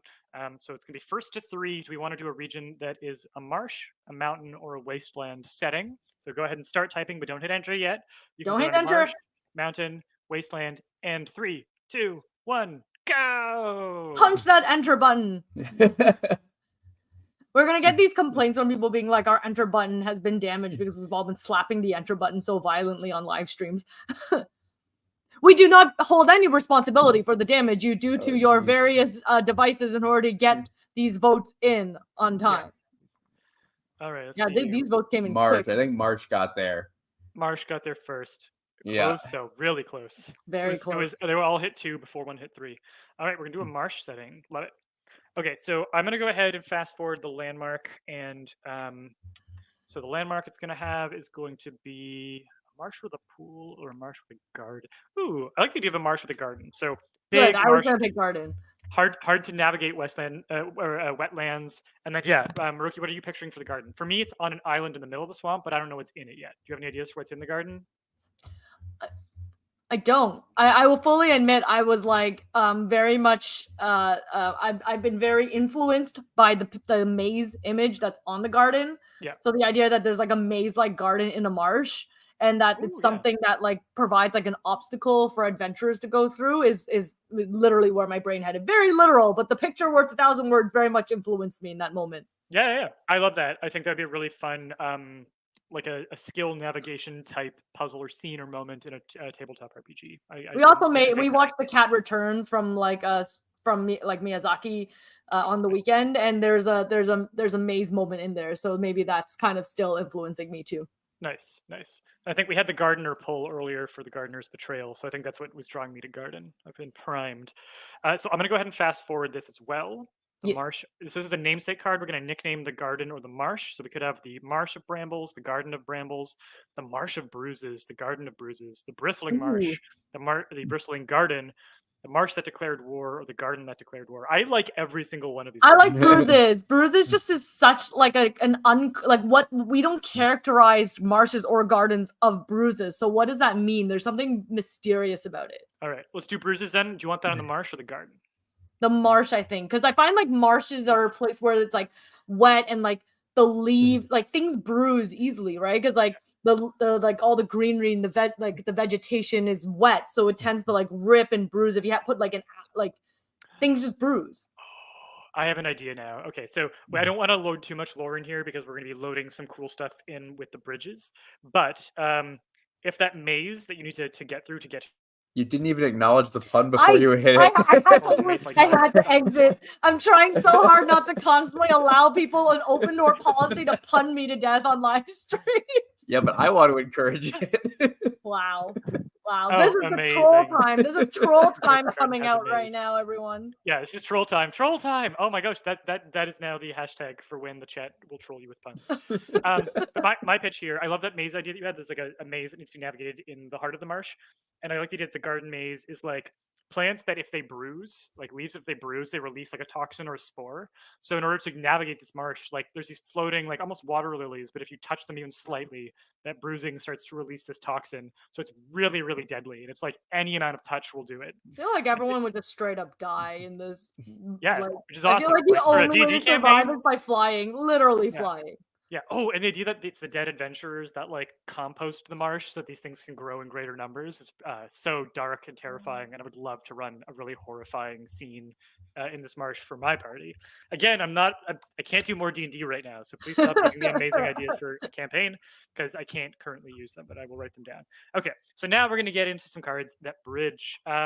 Let's go ahead and do a lore bridge origin queue. Cool. So we are going to draw an origin card from the Lore Masters deck side.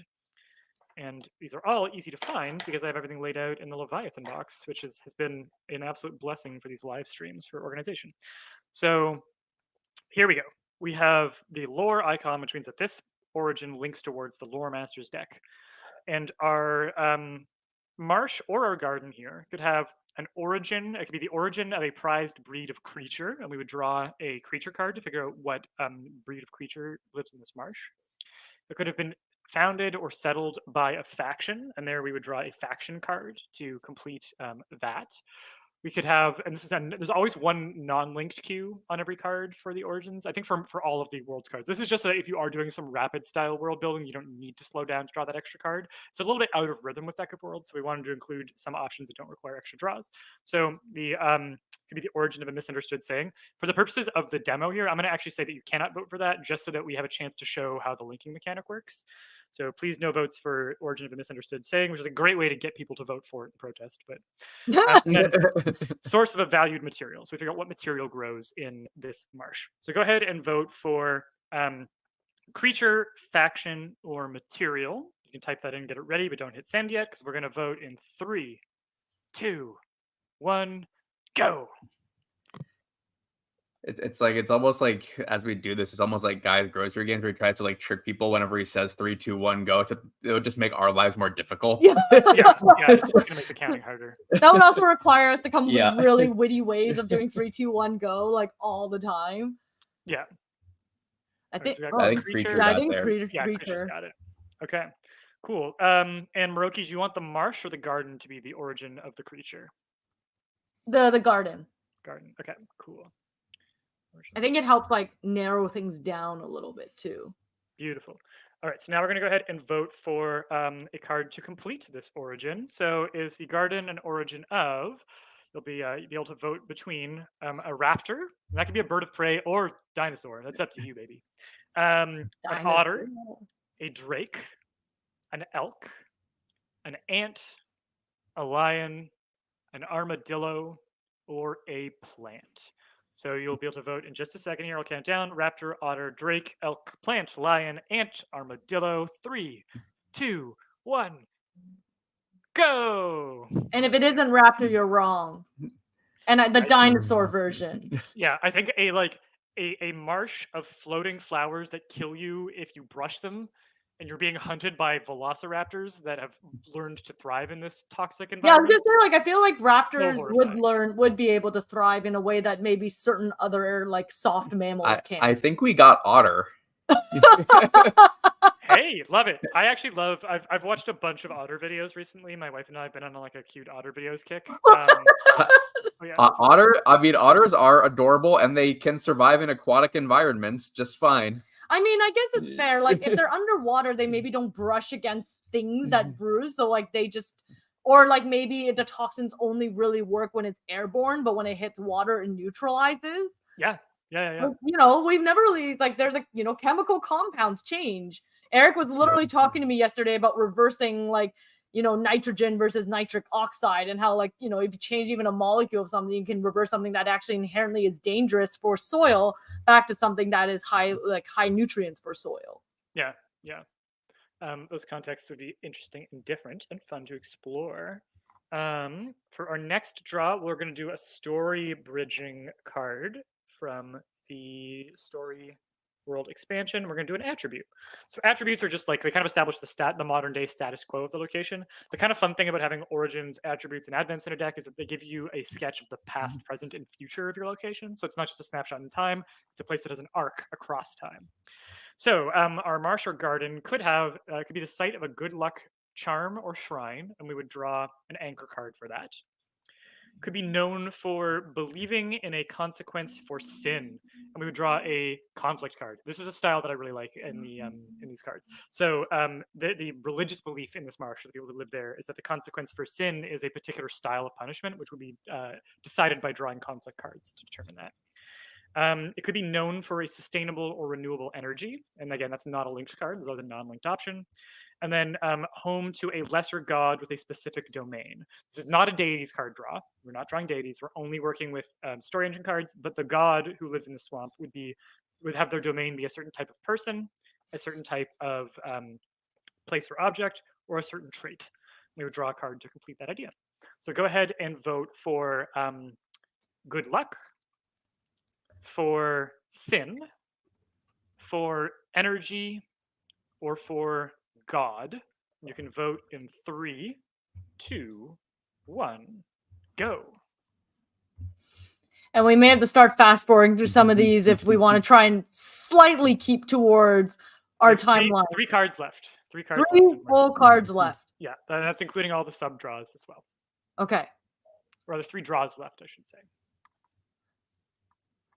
All right, so we had. Ooh. The swamp otter that thinks he's a god, I think, is a great idea. I love the idea that there's just a big otter who's like convinced that he's the deity. I'd say I think God got there. Yeah, a lot of people are really here for the lesser, the otter god. Okay, so you know what? Then I think we could. This is the only chance we have to draw a story card. So I'm going to say the otter could be the god, but we have to figure out the otter's domain. So I'm going to tuck this on the marsh for now. It could apply to the garden equally, but this just lets us sort of build out an interesting shape for our region because we can actually use the card orientation to indicate what the shape of the space is on a world map. And I like the idea that this thing is a bit of an odd shape. So the marsh is home to a lesser god with a specific domain. And to keep the votes just a little bit faster, I am going to only draw 2 of the 3 cards indicated here. So we're going to vote between the aspect card, which we haven't gotten to see an aspect yet, and we're going to vote between that and the anchor card. So they could be the god of the domain of dates, of time or timepieces, of pawn shops or pawning, of gifts and gift giving, they could be the god of possession, the god of the decrepit or decrepitness, the god of beauty or the beautiful, or the god of kind and kindness. So you'll be able to vote between. And again, don't hit enter yet. You're just going to load your vote here for a date, a gift, a pawn shop, a timepiece, kind, beautiful, decrepit, or possessed. And you can go ahead and after you vote, give some suggestions on how you'd interpret it. But first, we're going to vote in 3, 2, 1, go. It's interesting the way you kind of did like god of the possessor of kindness, because I actually was just using it as an aspect card straight up. I was like, oh, it's a decrepit god, it's a possessed god, it's a beautiful god. So yeah, you can totally interpret it that way too. And that is like the way that you traditionally like just pull cards from different decks to cross describe each other. Like that's sort of the free form flow of when you get more advanced with the cards. And then this is like these are like specific ways to combine them is basically what the bridge is doing. But you're totally always welcome to go back to that, like deciding what it means for yourself. I love that. All right. I'm so behind on the votes. I'm not even sure if anything has gotten 3 yet. Gift has Time has 2. God of Time Zones came in before the go started, so I'm not counting it. Sorry. But also he voted anyway, so or Moose voted anyway. I think Pawn Shop might have swung the vote in the end. Cool. So No, I mean, oh. Was I wrong? Think Time might have got that. Okay, hold on. Timepiece, Time. I think Time got there after Pawn Shop because Jesse changed. I think there's only one Pawn Shop before that, though. Oh, you're right. Okay. Yeah, then it's Time. Okay, so we have an otter who's a god of time, a lesser god of time who hangs out in this marsh. And if we're wrong, we apologize for nothing. Oh yeah, actually, and we sorry, I will tuck this under the attribute card that it belongs to. Cool. And so now we've got a lore card here. We've got a story card here. Got a little bit of everything going on. We're going to draw our final main card of this prompt, which is going to be an advent card. And I'm going to randomly draw that from the lore. Oh, you know what? We'll do one of each because it won't take any longer. It'll be just as fast. So I'm going to draw a story bridging advent card. And I'm going to draw a lore bridging advent card. So you can vote for one of these 4 prompts. So on the story side, bridging towards the story engine, we could have a storyline happening here where our treasure hunters have descended in search of a lost site or trinket, and we would draw anchor cards. Also on the story bridging side, the local leader or owner of this area is about to enter into a disastrous marriage or partnership, and we would draw 2 agent cards to figure out who the owner is and who they're marrying. We could have a benign local species has suddenly become aggressive or troublesome without an explanation, and we would draw creatures for that. Or we could have a faction is preparing to carry out a long-standing plan or ritual in the location. We draw a faction and an event for what the ritual or event plan that they're preparing is. So you can go ahead and vote in a moment between treasure hunters, marriage, ritual, or local species. And you'll be able to vote in 3, 2, 1, go. Go. It makes this vote matter. And then we'll do our last draw. Last draw at the end. We'll have this cool otter god filled marsh with a garden of toxic poisonous plants. Maybe there's and more than one I think otter. marriage They're all got gods. there. Yep, marriage got there. Okay, cool. So actually, we're gonna do 2 draws here. I'll do one. I'm gonna choose. I feel like this is how we keep expanding past time. You know what? I'm just gonna do 2 more draws. Well, You know, it's, just it's, do they another chose the queue with 2 2. more draws. They chose the queue with 2. The people we got. I mean, as much as we've thwarted democracy multiple times, we got to give people to one. I'm gonna pick one, and then you're gonna pick who they marry. All right, that's how we're gonna do it. Or actually, tell you what, Eric, you pick who's gonna get married, and then the chat is gonna vote on who they're marrying. So, Okay. is this marriage happening in this absolutely terrifying swamp? Which is the interesting venue. Is this happening with a designer, an architect, a tailor, or an artisan? I'll bring it all the way back to Monty Python and say it's an architect, because we're building something in a swamp. Oh, perfect.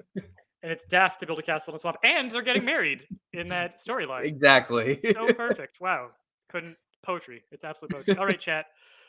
This architect who is building a castle in a swamp and is disastrously getting married in a marsh full of toxic, bruisable plants and an otter I who's guess a god that's like of a time. really strong moat. Yeah, just need a strong moat. Who are they getting married to? Is it a leader, a politician, a guide, or a boss? We're gonna vote on this final card here in 3, 2, 1, go. Excited to see. It's like a dating sim. We don't need no romance expansions. We've already created it ourselves. Now, okay. At some point, I may come up with I just think for we Peter. got guide. Guide got it? Oh, the guide to the swamp. That makes a ton of Exactly. sense. Oh, that's Maybe so perfect. maybe the guide is the otter. A god Okay. and a guide. A god guides Yeah. otter swamp business. Who knows? It's entirely up to you. The fun of these decks is that they're so open to interpretation. They're so fluid. I abandoned the idea that there was the prize breed of otters, and I just imagined one big otter god. But we can go back to that. The god doesn't have to be an otter. There's so many ways to pair these cards. That's the joys of the bridge expansions, folks. And truly, the ways that it refreshes the deck, the ways that it gets them to talk to each other, the number of recombinable prompts. Is like preposterous. Like the math breaks down. We're into like the Googleplexes of combinations. I'm still remembered of this like little book that I read as a child, and they were like it was like learning numbers, and I think it was like starting with like I don't know. There's only one sun in our galaxy, and eventually like goes about counting stars or something. And it's a little picture book, so it shows the kid with like one thing, and then 10 things, and then 100 and 1,000, and when they get to the high numbers, they're showing like it's like, oh, if you counted at every single thing, like every single digit, he's like now a really old man. And I think that when they got into like the quintillion or whatever, they showed like a gravestone, because it basically, if you tried counting from 1 to quintillion, if you're like 1, 2, 3, 4, you will literally be dead before you're done counting all these numbers. Yeah. That's how long it will take. That is there's a great story about eternity is like a sparrow bringing one grain of sand from like a mountain to another mountain one day at a time, and the day where they like finish the first grain of sand, that's the first day of eternity, something like that. There's a great metaphor for eternity, but it's that kind of thing, but how long these big things take. But that's how many worlds there are to explore, friends, when you get the bridge expansions. So many worlds, many stories, many pieces of lore between worlds, within the same world. world within a world, especially if we're bending time. Yeah. Yeah, there's so many ways to combine it. It is so much fun. I hope that you have fun with the open beta of the bridge expansions. Dive into them. Let us know what you find. Let us know what you build with it. If you do see any typos, we've just finished doing the round of proofs with the printer, so we've sent off our changes. But we have a chance. We've reserved the opportunity in 2 weeks to send them a final batch if anything comes up. So please let us know if you find anything. The best way to do that is to get in touch with us at hello@storyenginedeck.com. And we will thank you very much for that. And yeah, everyone, please hit the thumbs up button on the video. This will help the YouTube algorithm know this is fun and interesting, creative content for people to explore. If you haven't already subscribe to us on YouTube. We just hit 100,000 views this week, which is a really exciting milestone. So thank you so much for everyone who's been coming out to the live streams, because these have been a ton of fun and you've helped us reach a major milestone on YouTube. We also actually hit monetization this week, or the first tier of monetization. I don't think we get any ad money yet, but we get some cool privileges. So that's just fun, and I appreciate that we got there with all of you helping. Mm-hmm. And I clearly most of you guys join us from YouTube, but we do stream from Facebook as well. So if you have friends who are like, I'm not a YouTuber, I'm a Facebooker, they can always watch through Facebook. You can always find us on Facebook, Instagram, Blue Sky. Yep. I was gonna say Twitter, but Threads. Yeah, Threads and YouTube. And of course, like, you can always join us on the BackerKit community forum board. There's a Discord group that is third-party run by a really passionate collective of writers who love using the Story Engine Deck of Worlds and Lore Masters deck for their creative projects. So if you guys have a space where you guys want to bounce ideas off of each other, they're a really great group. They have a Facebook group as well. We look forward to you guys joining us next Thursday, same time, 3 p.m. Eastern time. For all you time zoners out there, I'll let you guys figure out what that means in your local time zone, where we will be. That was a little bit of what's the word, alliteration? The tongue twister. Tongue twister. Yes, it is. It is alliteration. We will be unveiling the Deities expansion and going through some prompts with you guys, and then of course mark your calendars on March 14th as well, where we will be distributing the PDFs of everything. So yeah, we really appreciate you guys joining us. It's always super fun. And till next Thursday, everyone, we are Story Engine. Woo! Yay!